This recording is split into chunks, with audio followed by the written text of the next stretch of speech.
তুমি কি সব রকম রান্না করতে পারো? আমার এই কমেন্টটা শুনে একটু হাসি পেয়ে গিয়েছে। আমি অবশ্য সব রান্নাই করতে পারি। যদি রান্না করতে না পারি তাহলে তো আমেরিকাতে কোনো বুয়া তো পাওয়াই যায় না, তাহলে তো আমার না খেয়ে থাকতে হতো। আমি আজকে শেয়ার করতেছি বুটের ডাল চিকেন দিয়ে রান্না করতেছি। এই রেসিপিটা সত্যি সত্যি খুবই সুন্দর। এটি আপনি পরোটার সাথেও খেতে পারবেন, আবার আপনি ভাতের সাথেও খেতে পারবেন। আমি চিকেনটা একটু ছোট ছোট করে স্লাইস করে কেটে নিয়েছি। আমি মশলা দিয়েছি আদা, রসুন, পেঁয়াজ, জিরের গুঁড়া, ঝালের গুঁড়া। আমি তো গুঁড়া মশলা ইউজ করেছি, এই জন্য একটু জল দিয়ে ম্যারিনেট করে রাখবো কিছু সময়। আপনারা চাইলে বাটা মশলাও ইউজ করতে পারেন। আমার কাছে এই গুঁড়া মশলাগুলো অ্যাভেলেবেল ছিল, এই জন্য আমি গুঁড়া মশলাগুলো ইউজ করেছি। তেলটা একটু গরম করে তেজপাতা, দারচিনি, তারপর জিরা ফোড়ন, শুকনো ঝাল ফোড়ন দিয়ে একটু মশলাটা হালকা ভাজি করে নিব। মশলাগুলো যখনই আদা পুরা হয়ে আসবে তখন আমি চিকেনগুলো দিব। আর আমার এই সাইডে ডালটা সেদ্ধ হয়ে গিয়েছে। ডালটা আমি আগেই বসিয়ে দিয়েছিলাম যাতে ভালো মতো সেদ্ধ হয়ে যায়। তারপরে আমি একটু ব্লিন টাইপের করে নিচ্ছি।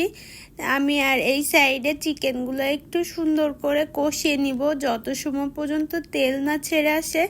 আমি এই যে চিকেনগুলো এখন কষাচ্ছি। ডালটা আমার পরোটার সাথে খুবই ভালো লাগে। এই যে চিকেনটা এখন তেলটা ছেড়ে আসছে, আমি এবার ডালটা একটু আস্তে আস্তে মিক্স করে নিব।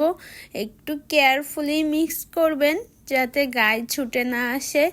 এই যে আমি এখন ডালটা সুন্দর করে ঢেলে দিব আস্তে আস্তে।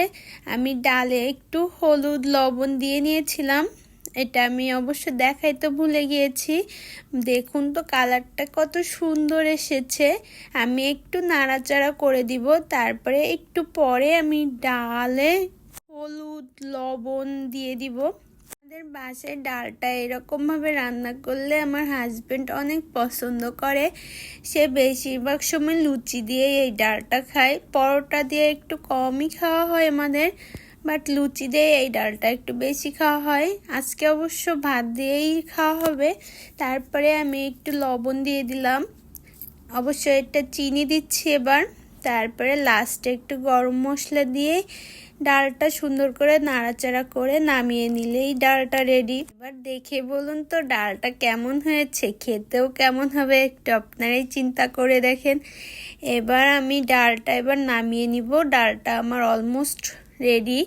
ডালটা একটু ঘন ঘন করে রেখেছিলাম যাতে খেতে অনেক সুন্দর লাগে। পরবর্তীতে নতুন কোনো একটা রেসিপি